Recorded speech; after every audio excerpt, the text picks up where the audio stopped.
Hello, and welcome to DE Classified, a podcast showcasing the history of Destroyer Escorts.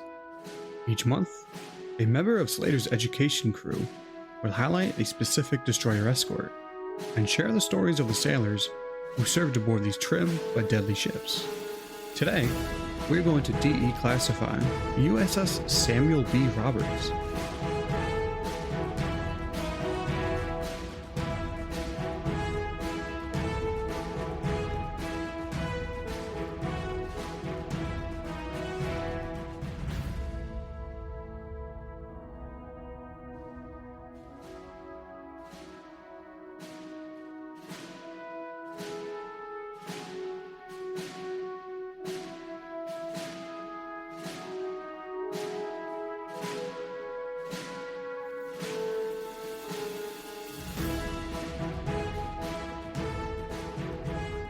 My name is John Epp, and I'm a tour guide aboard USS Slater in Albany, New York. As part of our ongoing series to explore the history of Destroyer Escorts, today we look at the Destroyer Escort that fought like a battleship, USS Samuel B. Roberts, DE-413. Sammy B, as the ship would affectionately come to be known, earned her fame during the Battle of Samar, which was collectively a part of the largest naval battle of World War II, the Battle of Leyte Gulf. To fully appreciate the history and sacrifice of the brave sailors aboard Sammy B, we should first trace the construction and commissioning of this legendary warship. DE-413 was laid down on the 6th of December, 1943 at Houston, Texas, by the Brown Shipbuilding Company. This shipbuilding powerhouse was built as an emergency shipyard to satisfy the Navy's demand for diverse ships capable of all manner of duties. Employing over 25,000 skilled workers, Brown Shipbuilding would complete nearly 350 vessels, 61 of which were the Navy's latest invention against submarines, the Destroyer Escort. The history of Destroyer Escorts has already been covered in our first episode of DE Classified, so be sure to check that out. After only 6 weeks, Samuel B. Roberts slid down the slipway on the 6th of January, 1944, and was sponsored by Anna Roberts, mother of coxswain Samuel B. Roberts Jr., for whom the ship is named after. Born on the 12th of May, 1921, in San Francisco, California, Roberts enlisted in the U.S. Naval Reserve on the 13th of April, 1939. Following training, he was recalled to active duty on board the battleship California, BB-44, on the 12th of July, 1940, as a seaman second class. On the 2nd of December, 1940, Seaman Roberts was again recalled and assigned to the transport Haywood, AP-12. After disembarking some of the first U.S. Marines on Icelandic soil, Haywood would transport other passengers to Bermuda, Puerto Rico, and Trinidad, during which time Roberts would advance in rate to Seaman First Class on the 1st of September, 1940. War soon came for the United States and Seaman Roberts when the Empire of Japan launched a surprise attack on the U.S. Pacific Fleet moored at Pearl Harbor on the 7th of December, 1941. Following training exercises, Haywood transited the Panama Canal in mid-April of 1942, arriving in Pago Pago, Samoa on the 10th of May. From here, Roberts was transferred to another transport, the Hunter Leggett AP-27, which was moored at Wellington, New Zealand, undergoing refitting and training for the eventual invasion of Guadalcanal. It would be at this battle, codenamed Operation Watchtower, that Roberts would make his country proud, resulting in a ship to be named after him. On the second day of the Guadalcanal campaign, coxswain Roberts disembarked Hunter Leggett alongside Lieutenant Commander Dwight H. Dexter of the United States Coast Guard and 24 other Marines to establish a naval headquarters. Unfortunately for Roberts and the Marines on the island, that night and into the early hours of 9 August, the Japanese Navy launched a surprise attack on the American fleet, still unloading troops and supplies. Come sunrise, the American ships were nowhere to be seen as they had been routed. One can only imagine the shock and awe that Roberts and his fellow troops must have felt as they gazed out to sea and saw only the smoldering wrecks of their ships. For the time being, Roberts lived amongst the Marines as they struggled to smoke out the Japanese defenders. On the 23rd of September, Lieutenant Colonel Lewis B. Chesty Puller's 1st Battalion, 7th Marines, moved further inland to investigate the area west of the Manitequao River. Casualties quickly mounted when they ran into stiff Japanese resistance that was well camouflaged and familiar with the jungle terrain.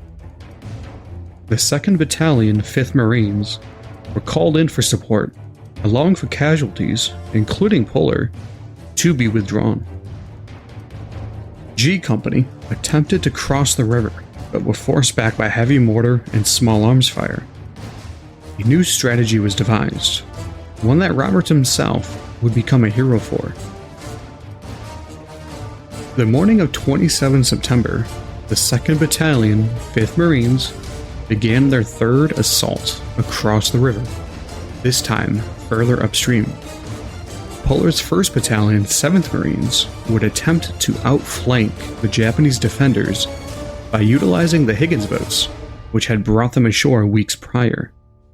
Coxswain Roberts volunteered to crew one of these boats as they ferried the Marines west of Point Cruz at 1300, with the support of the destroyer Monson, DD-436. Quickly, however, the Marines were forced to create a defensive perimeter as the Japanese soldiers fought with a strong ferocity. An evacuation was ordered for the pinned-down Marines, who at this time found themselves cut off to the sea by the Japanese that had been able to counterflank. Monson's 5-inch guns opened a path for the retreating Marines to board the Higgins boats to safety. At the same time, heavy enemy artillery and small arms fire continued to hamper rescue operations. Roberts' boat shifted their focus to draw the enemy fire away from the Marines, and in doing so, Roberts was mortally wounded. For his bravery, Roberts was posthumously awarded the Navy Cross. His citation reads, "The President of the United States of America takes pride in presenting the Navy Cross posthumously to Coxswain Samuel Booker Roberts, Jr., United States Naval Reserve, for extraordinary heroism and devotion to duty while serving as a volunteer member of the crew of a Higgins boat used in the evacuation of a group of Marines from a beachhead on Guadalcanal Island on the 27th of September, 1942. Coxswain Roberts, although he knew that his boat was to be maneuvered into an exposed position for the purpose of drawing fire away from the other boats being used to rescue the trapped Marines, courageously volunteered as a member of the crew. A lightly armed boat was made a target for the enemy fire during the entire evacuation, and Coxswain Roberts was mortally wounded just as the operation was completed. His gallant action, taken without regard for his own safety, contributed directly to the highly successful rescue, and was in keeping with the highest traditions of the United States Naval Service. 2 months after her launch, USS Samuel B. Roberts was commissioned. On the 28th of April, Captain DeWitt C. Redgrave, Superintendent of Shipbuilding, officially commissioned the Tin Can as her crew stood at attention on the fantail. Lieutenant Commander Robert W. Copeland, United States Naval Reserve, assumed command and issued his orders and set the first watch. For 3 days, the ship moored at the Southern Pacific Pier in the Houston Ship Channel in preparation for her sea trials. On the 3rd of May, the ship's steam engines were started, and the first of 3 ships to be named after the San Francisco native began her journey to sea. Unfortunately, that journey did not start off on the right foot. Sammy B made a wrong turn and plowed into an embankment. While no damage was caused to ship, embarrassment certainly spread amongst her crew. After filling her magazines with thousands of rounds of ammunition, including anti-aircraft rounds, depth charges, and torpedoes, at the San Jacinto Ordnance Depot, the Destroyer Escort headed for the Gulf of Mexico for 10 days of sea trials, before sailing for Bermuda in a more intense shakedown, which she completed on the 19th of June. Her first escort came shortly after, when she was assigned an escort of the freighter Berkshire to Norfolk, Virginia. She then traveled to Boston for post-shakedown availability and further sea trials. It was during her voyage south from Boston that Sammy B scored her first kill of the war, a whale. Shortly after leaving Boston, an unidentified object was heard on sonar. 2 large and violent crashes were heard and felt, throwing men against bulkheads. Below decks, some of the sailors feared their ship, which probably still had a fresh paint scent, had been torpedoed. Others worried they had run aground. Quickly, evidence of the whale was seen as the ocean turned red and chunks floated past the warship.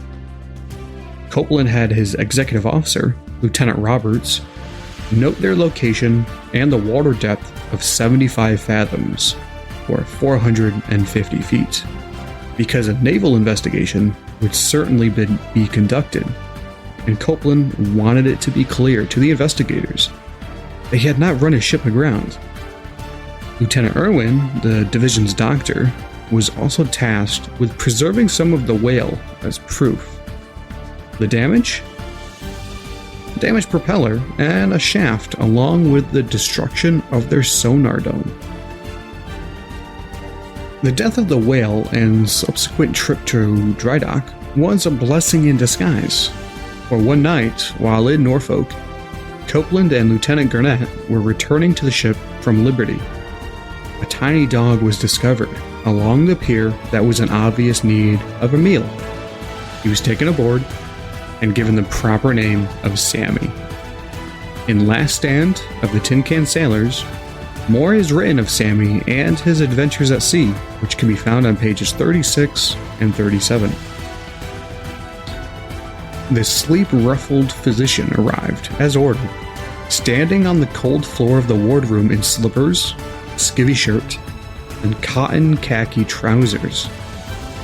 As the doctor rubbed his eyes, Copeland said, "We have a new recruit on board, and I want you to give him a physical and make out a health record for him, so that we can properly take him up in the ship's company."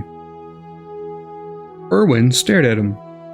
Had he really been called at 3 a.m. to perform a routine physical exam on a new crew member? Gurnett brought Irwin some coffee. "Come on, Doc, sit down," he said.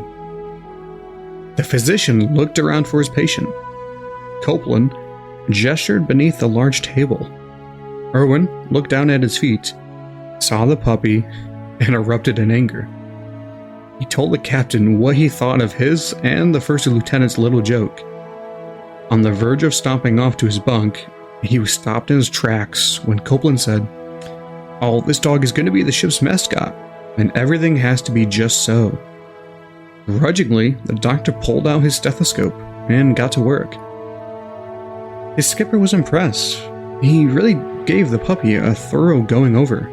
He took the stethoscope and checked the dog's heart and lungs. And he got the blood pressure thing out and wrapped him up. I don't think he had any more idea how to take a dog's blood pressure than I did. He made out a complete medical report on the puppy. He put on a good show for just the two of us, Gurnett and me. Then he sent for the chief yeoman. I think he was as put out as Dr. Irwin had been at being broken out of his bunk. However, he entered into the spirit of it too, and made up a service record for the puppy. We fourth named the mascot Sammy. Given the rating Seaman Second Class, Sammy received a rapid promotion to petty officer. During a tour of the boiler room initiated by an obliging fireman, who found him peering down a hatch toward the Black Gang's wonderland. The noise of the boilers threw the animal into a fit. As he relieved himself onto the hot steel deck, he earned his rating of water tender first class. A sailor, adept at tailoring, Sam Blue, took a Kapok life jacket and, with a few cuts and stitches, fashioned a miniature life jacket for the dog. Sammy made a splash. Speculation flew in the Gizmo, the ship newsletter, that he had a canine paramour in Tokyo, and saw the DE-413 as his quickest way across the Pacific. The teenagers and young men aboard the Samuel B. Roberts acquired a certain degree of affection for the mammals that touched their lives, both the one they had accidentally killed and the one they now saved. With their official mascot now on board, the boys joined by their dog. The ship's journey to Pacific was delayed no further. And to the Pacific she went. In late July, she began her long voyage to the Pacific. Along the way, she transited the Panama Canal and arrived at Pearl Harbor on the 10th of August. Throughout the voyage, she intercepted multiple unknown ships that eventually came back as Allied merchant ships. After arriving in the Marshall Islands, the ship's crew split in two and played a friendly game of softball. Goldstein's goons easily beat out Harrington's All-Stars 11-4. I guess they weren't true All-Stars. Another convoy was added to her resume when she joined the Minesweepers Impeccable AM-320 and Gladiator AM-319 to escort convoy EP-9 to Pearl Harbor. Multiple sonar and radar contacts were made by Sammy B, but none ever resulted in any enemy vessels. Following a stint in buoy upkeep, she joined another convoy steaming for the Marshall Islands. After arriving, she was given orders to travel to Manus Island to prepare for the invasion of the Philippines. During the voyage, her crew participated in the time-honored tradition of crossing the equator, allowing for those that had never crossed, polywogs as they were called, into shellbacks, those that had crossed. Within our collection, we have numerous certificates, photographs, and artifacts from these ceremonies, so be sure to ask about our collections tour next time you visit. On the 12th of October, Sammy B joined forces with the very ships that would be alongside when she wrote herself into the history books only days later. Fellow Destroyer Escorts John C. Butler, DE-339, Dennis, DE-405, and Raymond, DE-341, joined Sammy B to screen the escort carriers Kitcana Bay, CVE-71, and Gambier Bay, CVE-73, as they provided aerial support for ships off Leyte on the 19th of October. It was here that the 6 ships joined the now famous Taffy 3. Taffy 3 was one of 3 escort carrier units within Rear Admiral Thomas Sprague's Task Group 77.4. Each Taffy unit had their own commander and consisted of multiple escort carriers along with their respective escorts.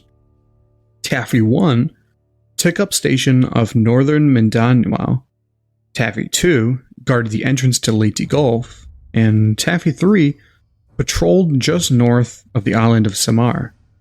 Taffy 3 was led by Rear Admiral Clifton Sprague, though there is no relation to Thomas Sprague. With the invasion of the Philippines fully underway, the 3 carrier units launched attacks on the Japanese-held airfields on the islands, supported ground operations, and patrolled the seas over eastern Leyte Gulf. On the 24th of October, Operation Shogo 1 commenced. Devised as a response to the American invasion of the Philippines, Japanese officials worried that an American victory there would cut off vital fuel resources in the East Indies. A 3-pronged naval operation was concocted. The combined fleet, which consisted of 3 Japanese forces, was under the command of Admiral Samuel Toyota. He had been appointed commander of the combined fleet on the 3rd of May 1944, following the death of Admiral Koga, whose plane crashed during a typhoon in late March of 1944. Admiral Toyota did not believe war with the United States was needed to achieve their goals in expanding their empire, but also believed that as a soldier, his job was to obey orders and avoid politics. The three-pronged attack of Operation Shogo 1 was divided into a northern force led by Vice Admiral Ozawa. This force consisted of attack carriers meant to draw the attention of Admiral Halsey and lure the large American battleships and carriers of the Third Fleet away from the Philippines. With the bulk of the American Navy absent, the other two prongs of the Japanese plan would sail in under the cover of darkness and annihilate the American landing forces. The center force, under the command of Vice Admiral Kurita, was to sail through the San Bernardino Strait. Within this force sailed some of the largest and most fierce ships the world had ever seen, including the Yamato. At the same time, the southern force was to sail through the Surigao Strait to join forces with Kurita's center force and create an unimaginably powerful fleet. Unfortunately for everyone involved, there were just too many moving pieces and unknown variables in play, which would result in extreme losses on both sides. So, on the 24th of October, Admiral Ozawa began his parts of the operation. Sailing from the north towards Cape Engano near Luzon, Ozawa intentionally gave away his position to Halsey's Third Fleet. While he was in possession of some rather formidable carriers, Ozawa lacked enough skilled pilots to create much havoc. The once mighty Japanese carrier force had lost a significant percentage of their aircraft at the Great Marianas Turkey Shoot earlier that summer. But despite not having air superiority, Japanese naval leaders were confident their superior battleships would secure victory. Halsey took the bait and sailed his 30 fleet to finish off the Japanese carriers once and for all. The absence of his ships left Taffy 3 to guard the American invasion fleet. Taffy 1 focused on launching air attacks against the southern force, which had been detected before they were able to transit Surigao Strait. Taffy 2 positioned themselves in the central spot off Samar, but at a distance that made it difficult to assist Taffy 3. Admiral Kurita's center force was detected prior to Ozawa revealing his position, before his fleet of nearly 24 ships had even entered San Bernardino Strait. 2 American submarines pounced on him, sinking 4 ships, including his flagship, Atago, forcing Kurita to swim to a nearby destroyer. He would go on to shift his flagship to the Yamato, from which he would watch on the 24th of October his sister ship, Musashi, absorb 19 torpedoes and 17 bombs before slipping beneath the waves with over 1,000 sailors. Unfortunately for Taffy 3, Halsey had taken every ship in his disposal north to attack Ozawa's carriers, erroneously believing that Kurita's San Bernardino fleet had been damaged far greater than in actuality. Halsey's pilots had made the mistake of exaggerating their success, leaving the admiral to conclude that if Kurita continued through the strait, the 3 small Taffy units would have no trouble finishing them off. These assumptions would prove disastrous for the men of Taffy 3. Just after midnight on the 25th of October, Kurita's damaged but still strong line of 23 warships entered the Philippine Sea. Expecting to encounter American battleships, Kurita was surprised to see nothing but darkness and feel a stiff breeze on his face. For the next few hours, his warships sailed southeast, parallel to the Samar coastline. Just before 0700, a lone American TBM Avenger, piloted by Bill Brooks from the escort carrier St. Lo, was spotted. Inside the Avenger, Ensign Brooks spotted what he believed to be Halsey's Third Fleet. Brooks, along with his fellow members of Taffy 3, believed Kirita's force had turned in retreat, but his assumptions were quickly proved false when he recognized the tall pagoda mass of the Japanese ships. He didn't have much time to process his thoughts when he was greeted by a sky filled with black puffs of anti-aircraft fire. The time was 0643, and Brooks immediately fired off a radio message to the St. Lo.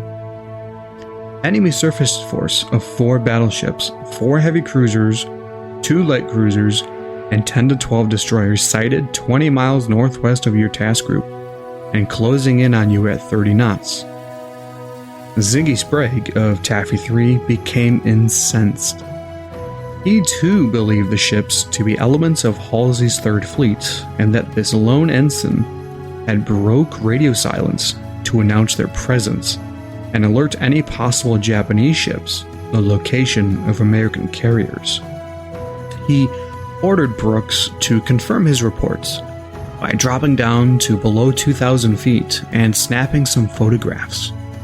He confirmed his initial report in a second radio transmission, to which Sprague realized his small flotilla of escort carriers, destroyers, and destroyer escorts were no match.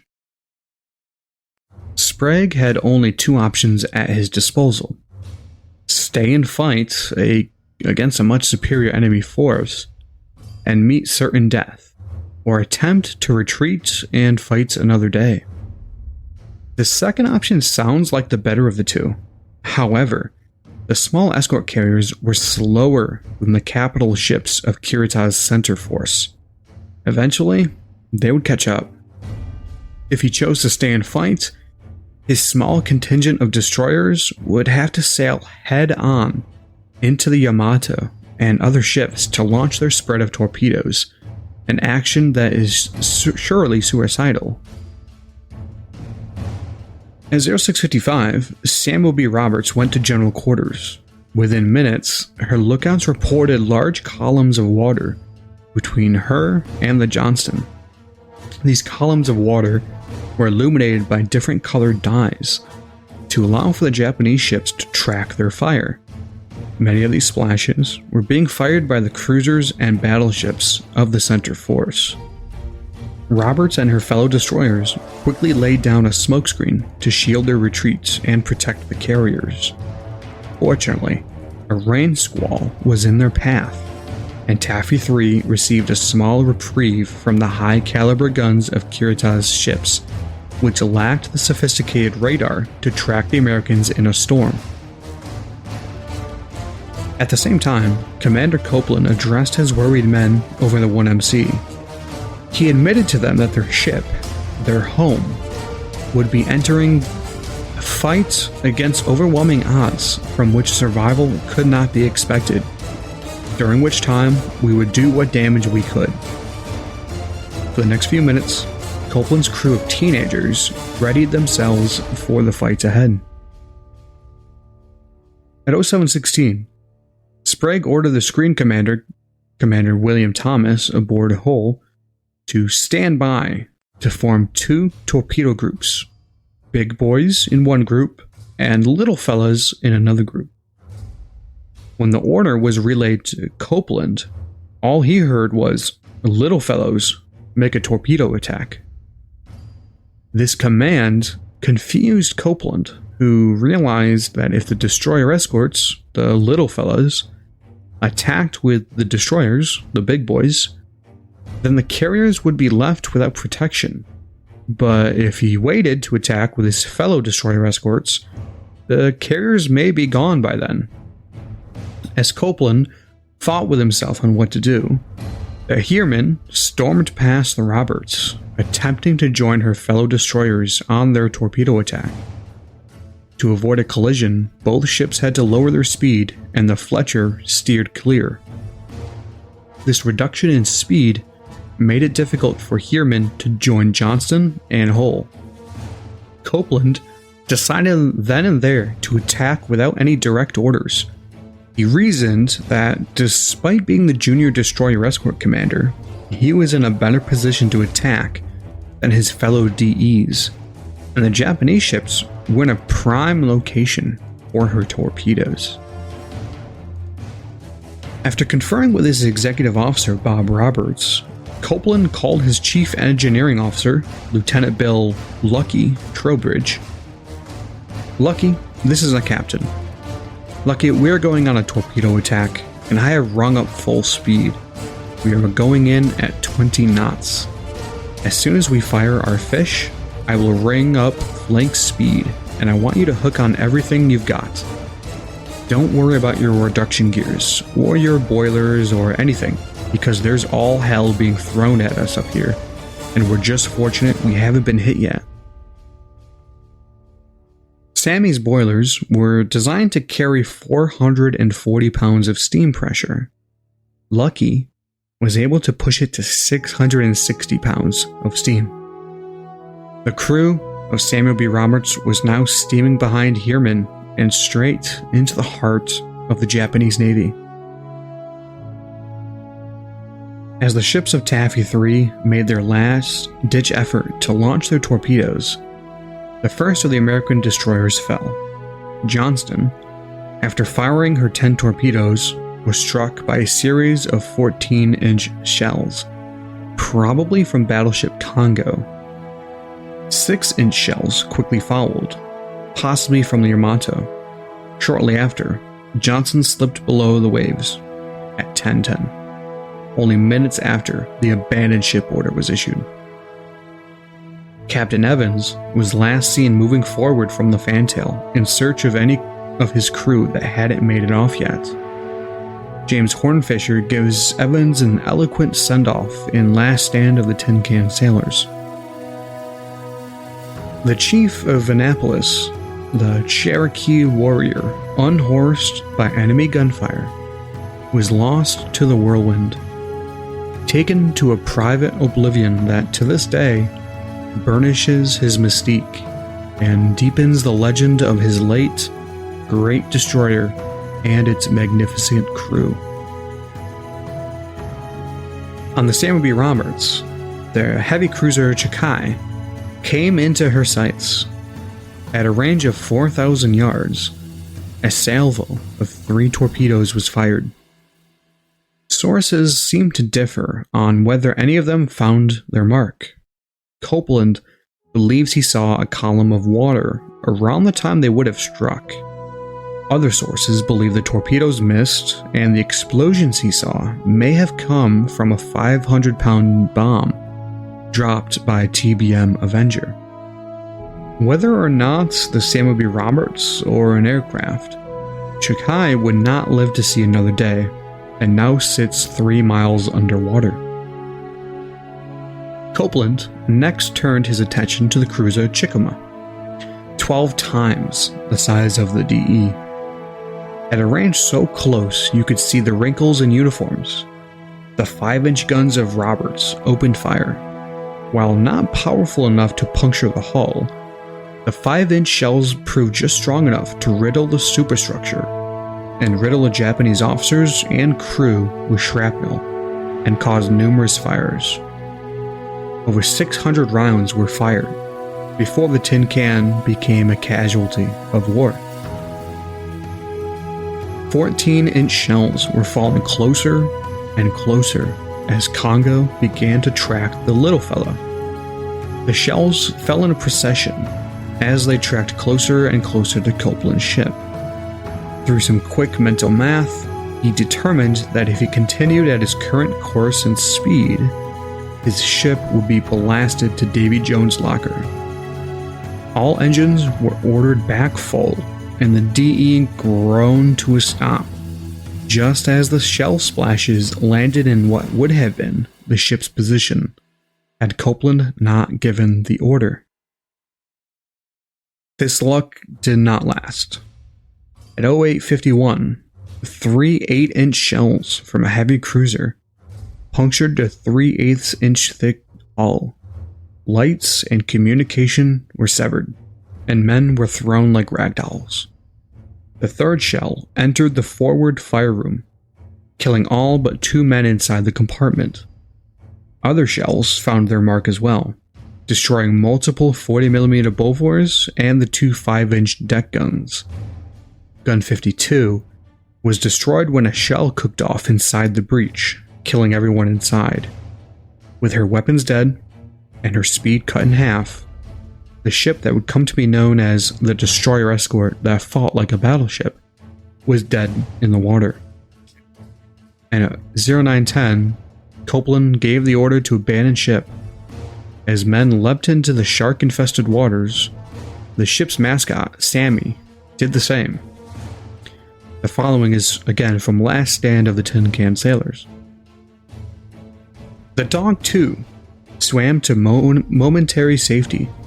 Somehow, Sammy got off the ship and, without the benefit of his custom-tailored canine flotation device, paddled out to a raft.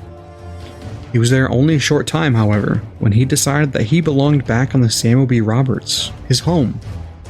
The dog jumped off the raft and swam back toward the sinking ship. No one knew his fate for certain, but that was the last anyone saw of him. Sammy either drowned during the swim or went down with his ship. Nearly an hour later, her surviving crew watched as their beloved home away from home slipped below the waves. For the next 50 hours, her surviving crew struggled to remain afloat with limited food and water. Covered in oil, the men also became victims of sharks.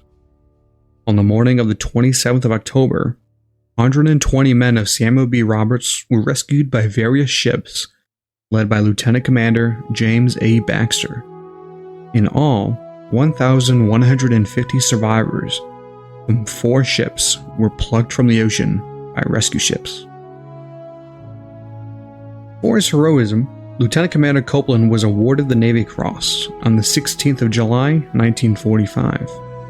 Following the war, a man from Tacoma, Washington, who had not been able to join the Naval Academy due to his mother's health, returned to his pre-war law career and remained in the Naval Reserve, rising to the rank of Rear Admiral before his death in his hometown on the 25th of August, 1973.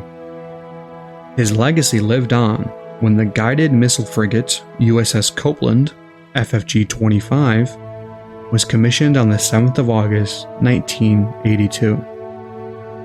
On a hot August day leading up to the commissioning, many of the surviving crew held a reunion. Stories were told, laughs were had, and tears were shed when Copeland's widow and daughter entered the San Pedro, California banquet hall. The men erupted in a standing ovation in honor of their skipper that had saved their lives nearly 4 decades prior. 4 American ships from Taffy 3 were lost that day. Here, I have only covered 2, the Samuel B. Roberts and Johnston. I don't want to end this without commenting on the bravery of Hull and Gambier Bay. The heroism of both these ships and the rest of Taffy 3 is why more American lives weren't lost that day. The ferocity at which all of Taffy 3 fought convinced Kurita that they were facing the much larger capital ships which he had expected to encounter after exiting the San Bernardino Strait.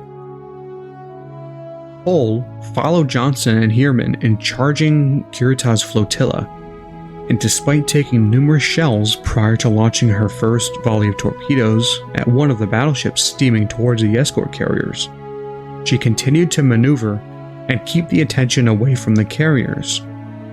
After even more shells found their mark, Hull successfully launched her final 5 torpedoes before going dead in the water with a 20-degree list. At 0840, the abandoned ship order was passed throughout the ship. Gambier Bay was the only carrier to be sunk in Taffy 3. Thanks to the bravery of her pilots and escorts, her fellow carrier was able to escape.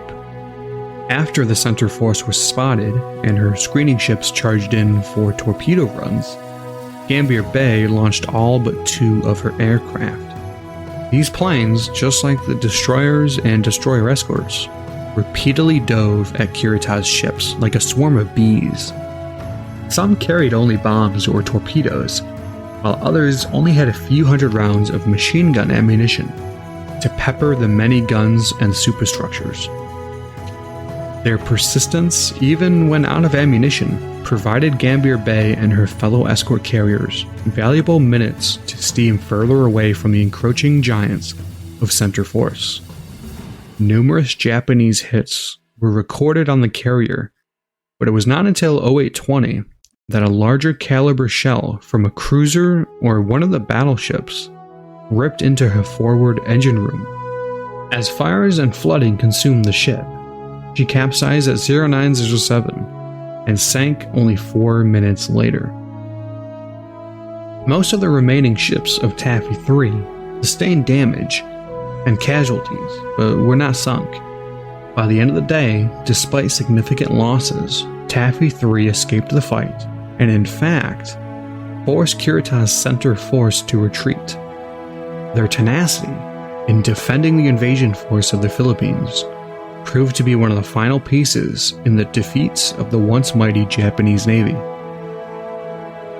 I will end this episode of DE Classified with a quote from Red Harrington, the ship's boatswain's mate first class, in which at the reunion, he said, "Those men on the Sammy B were my family, my home.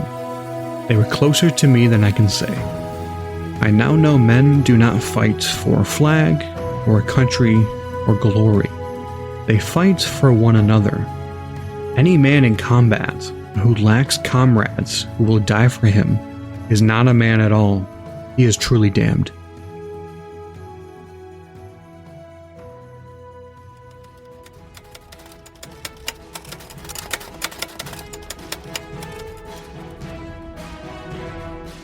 Thank you for listening to DE Classified. This podcast is brought to you by the Destroyer Escort Historical Museum aboard USS Slater. You can find a transcript of this episode, accompanying photos, and a bibliography at ussslater.org/DE-classified. I'm John Epp, and I hope you join us next month when we DE Classify USS Bassett.